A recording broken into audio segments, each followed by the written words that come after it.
5 bagay na dapat mong tigilan to become successful and rich Filipino in Australia or kahit saan man sa mundo. Unang-una, tigilan ang pwede na mentality. Dito sa Australia, quality matters. Hindi pwede yung pwede na yan o okay na yan na trabaho. Iwan mo na sa Pinas yung ganitong style. Here in Australia, most people want quality over substandard work. Nakarating na tayo dito sa Australia. Mas galingan na natin.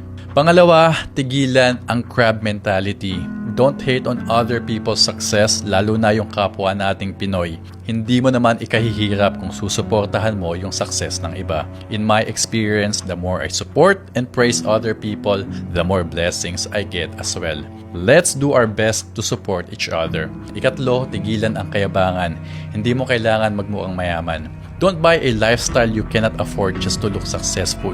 Nagmumukha ka lang tanga, promise. Mahirap matulog sa gabi na feeling mayaman ka, pero sa totoo lang, hindi mo na alam kung paano mo babayaran yung mga utang mo sa credit card o afterpay. Build real wealth. Invest in assets, huwag sa kayabangan.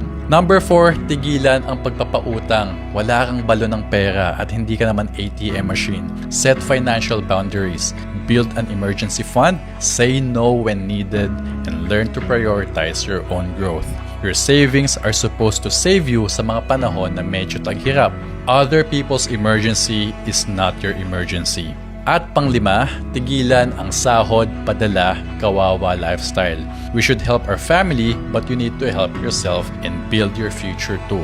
Alam ko na mahal natin yung pamilya natin sa Pinas o kahit saan man sa mundo.